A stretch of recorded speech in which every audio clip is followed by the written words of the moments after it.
Olá, boa tarde. Boa tarde.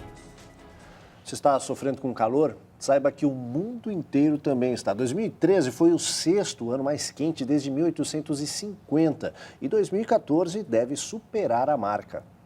Essa é a conclusão de um estudo apresentado hoje em Genebra, na Suíça, pela Organização Meteorológica Mundial.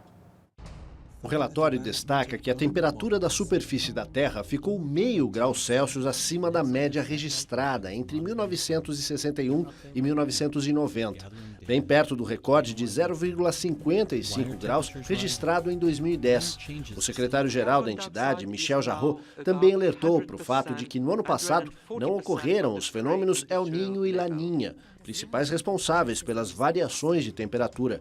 Isso aumenta os indícios de que a emissão de gás carbônico é realmente a principal causa da elevação das temperaturas. O derretimento recorde nas calotas polares é apenas um dos sinais do que o relatório aponta. As ondas de calor no hemisfério sul, nos meses de novembro e dezembro, ajudaram a elevar a média. Em países como Austrália, Argentina e Brasil, a onda de calor continua. E nesse verão, né, Aldo, as temperaturas têm batido recordes, tanto nos termômetros quanto na sensação térmica, às vezes muito pior. Pois é, ainda bem que a gente tem ar-condicionado aqui para poder usar esse terno, essa gravata. Por isso, escolher a roupa para ir trabalhar virou um desafio. Como manter a serenidade e a elegância sem passar o dia suando? Tem algo pior que este calorão? Andar de terno no calor. Consequência da etiqueta profissional, que não respeita a previsão do tempo. Como a gente faz visita para cliente, então tem que manter a estica, né? Os médicos e a temperatura recomendam roupas mais leves, mas nos locais de trabalho nem sempre elas são bem aceitas. Este funcionário público do Rio de Janeiro até tentou ir para o escritório de bermuda, foi barrado. No dia seguinte, optou por uma saia e como a peça feminina é permitida, a segurança não teve argumento. Para provar que o que faz o profissional é a competência e não o terno e gravata, 3 publicitários cariocas criaram a campanha Bermuda Sim. Nas redes sociais, em uma semana, mais de 7.000 pessoas aderiram à ideia de que no verão, menos roupa pode ser sinônimo de mais produtividade. Não se trata de brincadeira. Para comprovar a seriedade da iniciativa, há os bermudamentos, os mandamentos para se usar bermudas. Entre eles, bermuda, só a partir dos 29 graus. Uniforme de time não pode, nem estampas florais. Em dia de reunião, elas estão proibidas. Nesta agência de São Paulo, calça não é mais obrigatória. Benefício para os funcionários e a empresa também. As pessoas se sentem com maior liberdade e o fato veio super a calhar por sermos também uma agência de publicidade. Então é super tranquilo, super descolado aqui, então as pessoas acabam aderindo mais e produzindo consequentemente mais. Mas lembre-se, diminuir o comprimento da bermuda e usar regatas só com autorização do comandante da tropa. Olha, e de sorvetes a roupas leves, passando por ventiladores e aparelhos de ar-condicionado. A forte onda de calor nas últimas semanas aqueceu as vendas de produtos que ajudam a aliviar os recordes dos termômetros. A repórter Laís Duarte foi conferir a reação do comércio aos dias quentes deste verão. Boa tarde, Laís, tudo bem? Tudo bem, Aldo? Boa tarde a todos. Bem-vindo de volta e bem-vindo ao terno também, viu? Olha só. Quem tem ar-condicionado, como vocês aí no estúdio, quem tem ventilador em casa, pode comemorar, porque esses produtos estão desaparecendo das lojas. Nós chegamos a essa aqui, na zona oeste da capital paulista, há mais ou menos 1 hora, e os produtos estão mesmo desaparecendo. Por exemplo, ventiladores de coluna e também de mesa já não existem mais. Os climatizadores ainda são poucos. Eu vou conversar agora com o Ricardo Banegas, que é gerente da loja. As vendas superaram as expectativas? Ricardo, boa tarde. Olá, boa tarde. Sim, superaram muito. Na verdade, essa forte onda de calor que tem feito nos últimos dias tem impulsionado muito a procura por ventiladores, climatizadores de ar aqui, principalmente em nossa loja. Essa é uma época tradicional de liquidações, vocês têm vários departamentos com liquidações. Corre algum risco de ter liquidação também nesse setor da loja? Exatamente. Na verdade, a loja toda ela passa por momentos de liquidação, né? Mas No ventilador, na parte de climatização, eu acredito que não. Até porque não vai sobrar, né? Tá ok, muito obrigada pela participação. As vendas aqui já subiram 500% em relação ao ano passado e é importante ter atenção para quem ainda conseguir comprar algum desses produtos. A instalação de ventiladores de teto e também de ar-condicionados está custando mais cara justamente pela demanda. Aldo. Obrigado, Laís. Sempre tem alguém para faturar, né? Gabi. O governo garante que está tudo sob controle no setor de energia, mas o apagão de ontem se espalhou por 11 estados e atingiu milhões de consumidores. E aconteceu poucos dias depois que o ministro das Minas e Energias, Edson Lobão, declarou que o risco de desabastecimento no país é zero. O apagão aconteceu depois de um problema na linha de transmissão que traz energia da usina de Tucuruí, no Pará, para as regiões sul e sudeste. Em poucos minutos, o corte no fornecimento se espalhou pelos estados de Tocantins, Mato Grosso, Goiás, Minas Gerais, Mato Grosso do Sul, São Paulo, Rio de Janeiro, Paraná, Santa Catarina e Rio Grande do Sul. Foram 6 milhões de pessoas atingidas, segundo o governo, e 12 milhões, de acordo com as distribuidoras. Em São Paulo, mais de 1 milhão de pessoas ficaram sem energia, na capital e nos municípios vizinhos. O governo federal nega que o apagão tenha sido provocado pelo aumento no consumo e garante que o sistema está sob controle. Olha, para o físico José Goldenberg, o sistema está sobrecarregado e o governo deve se preparar para outros apagões. Veja aí. Professor, sobre o apagão de ontem, o governo nega que ele tenha sido causado por um aumento de consumo de energia por causa do calor ou por uma falha, um grande problema. Na opinião do senhor, qual foi o motivo para o apagão dessa última terça-feira? O motivo do apagão dessa semana e de outros que ocorreram no ano passado é um só. O sistema está funcionando no limite. Quer dizer, toda a capacidade de geração do Brasil, tanto em hidrelétricas como em usinas a gás natural, está sendo utilizada no momento. Não há mais folga e, portanto, os transformadores esquentam mais do que deviam, as linhas de transmissão apresentam pequenos problemas que eventualmente redundam, então, na falta de energia. Se não chover nos próximos 15 dias, é que nós teremos um problema mais grave do que apagões localizados. Nós tenhamos efetivamente falta de eletricidade, o que exigiria um racionamento como ocorreu há 10 anos atrás. Nós estamos vivendo uma situação que é parecida com a situação de 2001, 2002. Só que houve 10 anos, 11 anos, desde aquela ocasião, para tomar providências que não foram tomadas em tempo hábil. O sistema é muito grande, é muito difícil controlar o que está ocorrendo em todos os lugares do Brasil. A solução é uma solução mais fundamental. A solução é não ficar utilizando os equipamentos no seu limite. O coração feminino merece mais atenção. Atualmente, uma mulher sofre um infarto para cada 3 homens. A vida agitada no trabalho e em casa, além do sedentarismo, da má alimentação, contribuem para o aumento das doenças cardiovasculares entre as mulheres. Mulheres modernas e que cada dia desempenham mais papéis na sociedade. O de profissional, mãe, mulher, filha, amiga e por aí vai. Mas com a rotina corrida, muitas delas esquecem dos bons hábitos alimentares, dos exercícios físicos e também do acompanhamento médico. Dona Alice foi uma delas e há 14 anos foi vítima de um infarto. Eu fumava, não comia corretamente, comia muita gordura, fritura. Depois do susto, Dona Alice mudou completamente sua rotina e o cigarro, principal vilão, foi o primeiro eliminado. O que foi radical foi o cigarro. O cigarro. Parou completamente? Totalmente. Eu não como mais uma carne gorda, fritura. Além dessa correria e da jornada dupla, as mulheres ainda possuem as artérias mais finas do que as dos homens, o que faz aumentar o número de infarto entre elas. As chances de uma mulher morrer após um infarto são 50% maiores do que as dos homens. Quando você necessita fazer um tratamento, ou um tratamento por intervenção, ou um tratamento cirúrgico, essas mulheres vão ter artérias de calibre menores que vão necessitar de um critério técnico para a realização da cirurgia ou da intervenção com angioplastia muito mais detalhado. De acordo com essa especialista, as mulheres devem criar o hábito de fazer um acompanhamento constante com o cardiologista. E, além disso, ela deixa algumas dicas importantes para evitar um susto. Controlem o peso, não fumem, tenham uma atividade física pelo menos 2 vezes por semana. O recomendável é 3 vezes por semana, 1 hora, que se faça uma atividade física regular, que isso vai ajudar o controle do peso, o controle da pressão arterial e, óbvio, também a diminuição de colesterol, triglicérides e da taxa glicêmica. Uma médica cubana abandona o programa Mais Médicos e pede asilo no Brasil. Ela descobriu que recebia cerca de 5 vezes menos do que o governo paga para médicos não cubanos. Ramona Matos Rodrigues se abrigou no gabinete do DEM, na Câmara dos Deputados, em Brasília. O caso foi apresentado em plenário pelo deputado Ronaldo Caiado, de Goiás.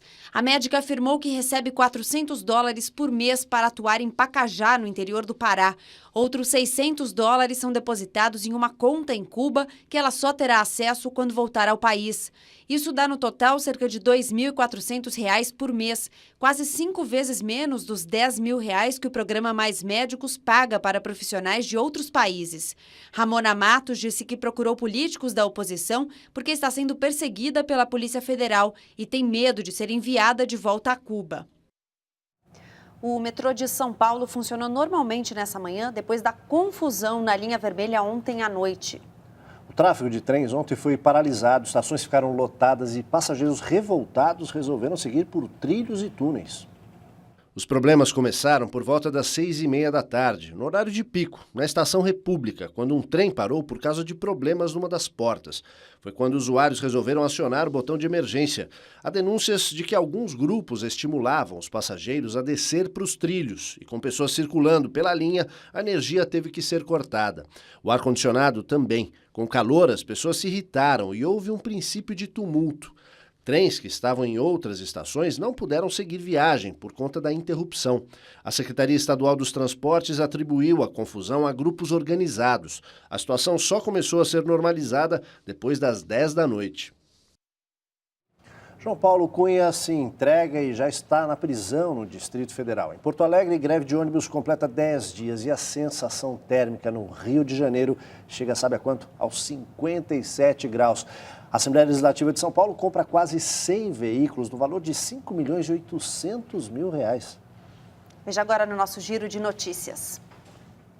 O deputado federal João Paulo Cunha, condenado no processo do Mensalão, já cumpre pena no complexo penitenciário da Papuda, em Brasília. O mandado de prisão foi emitido pelo presidente do Supremo Tribunal Federal, Joaquim Barbosa. O Sindicato dos Rodoviários de Porto Alegre negou mais uma proposta de reajuste salarial, desta vez de 7,5%. Os motoristas e cobradores exigem aumento de 14% e redução na jornada de trabalho. A greve já dura 10 dias. Em Goiás, um exame grafotécnico confirmou que a carta com ameaças de morte escritas à jovem Loane Rodrigues da Silva é de autoria do padrasto dela, Joaquim Lourenço da Luz. Em dezembro do ano passado, os dois foram encontrados sem vida numa reserva da cidade de Pirenópolis. Joaquim é o principal suspeito de causar a explosão que provocou a morte dele e da enteada. Vamos agora para as informações do tempo em São Paulo e no Brasil. Nadiara, alguma chance de chuva para dar uma refrescada hoje? Boa tarde. Boa tarde. Chance para chuva até tem, mas é aquela chuva que não vai adiantar nada. Exatamente, uma chuva bem isolada que atinge um bairro, na maior parte da cidade não chove. É uma chuva rápida e também com baixos acumulados que não alivia muito o calor. E essa tendência aí vai até pelo menos aí a segunda semana agora do mês de fevereiro. Só mais lá para o final do mês, a partir principalmente do dia 19, é que aí há uma expectativa de chuvas um pouco mais frequentes e também diminuir um pouquinho o calor. Mas a tendência é que ainda vai fazer calor aí com temperaturas acima dos 30 graus aí nos próximos períodos. As nuvens mais carregadas seguem concentradas sobre o centro e norte do Brasil. Brasil. Por enquanto, previsão ainda de tempo mais aberto e ensolarado em grande parte da região sul, sudeste e também nordeste do país. Nestas áreas, hoje até pode chover, aqui entre o Rio Grande do Sul, grande parte do sudeste e também algumas áreas do nordeste, mas é aquela chuva bem isolada, rápida, que ocorre no final de tarde e que só alivia um pouquinho o calor, mas ainda é uma chuva que não serve aí, principalmente para recuperar o nível dos reservatórios aqui no sudeste. Sobre o centro-oeste, chove um pouquinho mais no norte mato-grossense. E na região norte, aí sim, tem uma chuva um pouco mais intensa e generalizada e que pode vir acompanhada por temporais. Hoje à tarde ainda vai ser bastante quente na maior parte do país. Na verdade, na maior parte das capitais, as temperaturas ultrapassam os 30 graus hoje à tarde e podem chegar até 40 graus no Rio de Janeiro. Essa é a temperatura. É claro que a sensação térmica nas ruas é muito mais elevada. Nos próximos dias, o padrão de chuvas não vai mudar muito. Entre Mato Grosso e a região norte estão previstos os acumulados mais elevados de chuva. Ainda deve chover de forma mais frequente e generalizada. Entre a região sul, sudeste e sertão nordestino, previsão apenas para chuvas bem isoladas e rápidas, típicas de verão.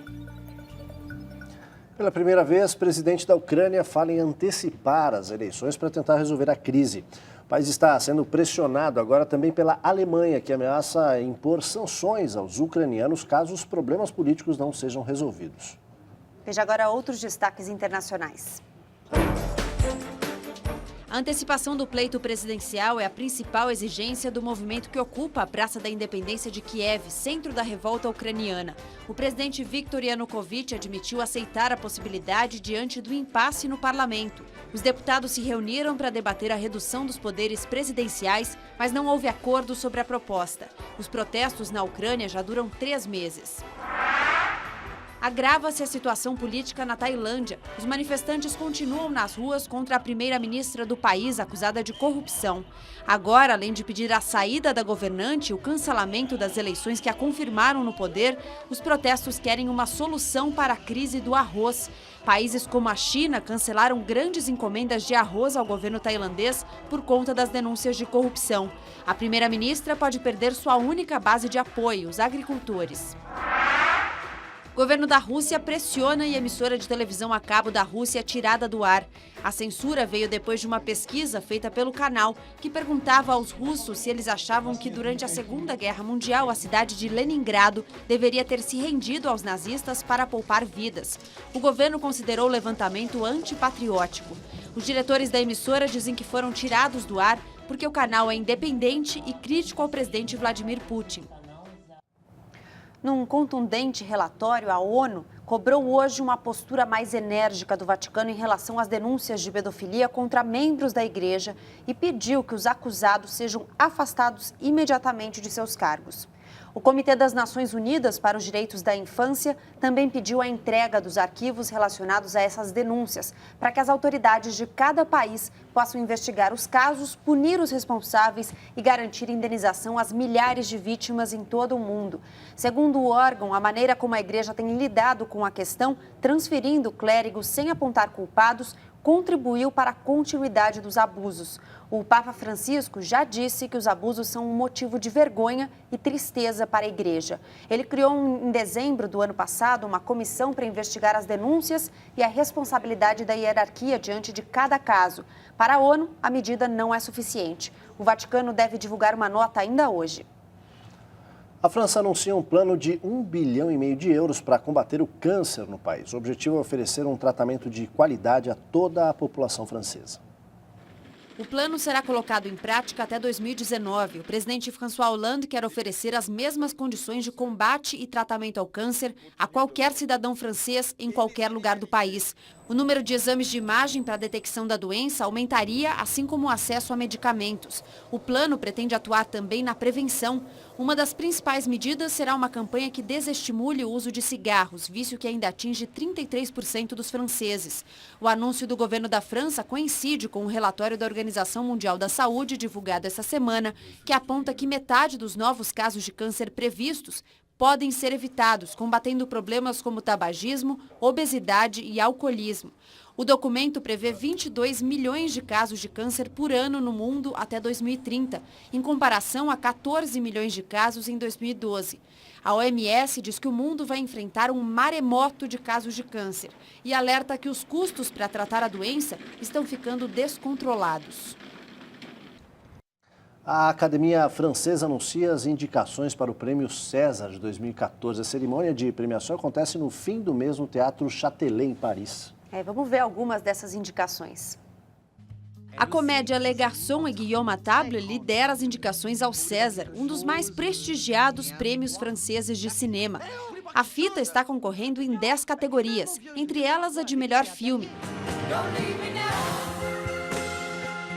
Em seguida, o polêmico drama Azul é a Cor Mais Quente e Um Estranho no Lago concorrem em 8 indicações. Na categoria de melhor filme estrangeiro estão Blue Jasmine, de Woody Allen, Django Livre, de Quentin Tarantino, A Grande Beleza, do italiano Paolo Sorrentino e Gravidade, de Alfonso Cuarón. Um dos momentos mais polêmicos durante o anúncio do prêmio foi quando o nome da atriz Julie Gaillet apareceu entre as indicações como melhor atriz coadjuvante. Gaillet é alvo dos tabloides mundiais, desde que a revista Closer revelou a fera entre ela e o presidente François Hollande. No filme Quai d'Orsay, a atriz é assessora de um ministro e usa os seus poderes de sedução para conseguir o que quer. As integrantes da banda punk Pussy Riot estão em Nova York para um show em que aparecerão ao lado de estrelas como Madonna. A apresentação é organizada pelos defensores dos direitos humanos da Anistia Internacional. Entre os membros da banda que foram aos Estados Unidos estão as 2 cantoras libertadas recentemente pelo governo russo, beneficiadas por uma anistia concedida a vários presos políticos do país. Elas foram presas porque cantaram uma música crítica ao presidente Vladimir Putin dentro de uma catedral. As cantoras anunciaram que pretendem criar a própria organização de direitos humanos para combater abusos cometidos pelo governo russo. Entre as atividades que pretendem realizar está a vistoria dos presídios do país, o que não significa, segundo a banda, que vão abandonar as guitarras. As integrantes da Pussy Riot também pediram para que os outros países aproveitem o momento dos Jogos Olímpicos, em que a Rússia estará em evidência, para olharem além da competição e analisarem os problemas do país. O dicionário da Real Academia Espanhola deve fazer mudanças em 2014. Expressões consideradas machistas e conservadoras serão modificadas na nova edição. Feminino. Segundo o dicionário em espanhol, o adjetivo significa débil, fraco. Já a palavra masculino quer dizer varonil, energético. Definições como essas não estarão presentes no dicionário da Real Academia Espanhola a partir deste ano. Grupos feministas reivindicam alterações em termos considerados sexistas. A palavra homem significa ser animado, racional, seja homem ou mulher, ou indivíduo dotado de qualidades como a coragem e a firmeza. Termos também são contestados. A palavra rural, por exemplo, é definida como inculto, tosco. Grupos GLBT reclamam do conceito de matrimônio, que é a união entre um homem e uma mulher, excluindo relações homoafetivas. O dicionário da Real Academia Espanhola é o maior dicionário normativo da língua castelhana. Sua primeira versão é de 1780. Em 2014 será lançada sua 23ª edição, que deve contar com 93 mil verbetes. Veja a seguir na Hora do Esporte, o Palmeiras apresenta mais um reforço para o Campeonato Paulista, o lateral Paulo Henrique. E mais... Presidente do Corinthians entrega imagens da invasão de torcedores da Fiel para a delegacia especializada. Não fique por mais de 10 horas por dia com lentes de contato, pois elas barram a respiração das córneas.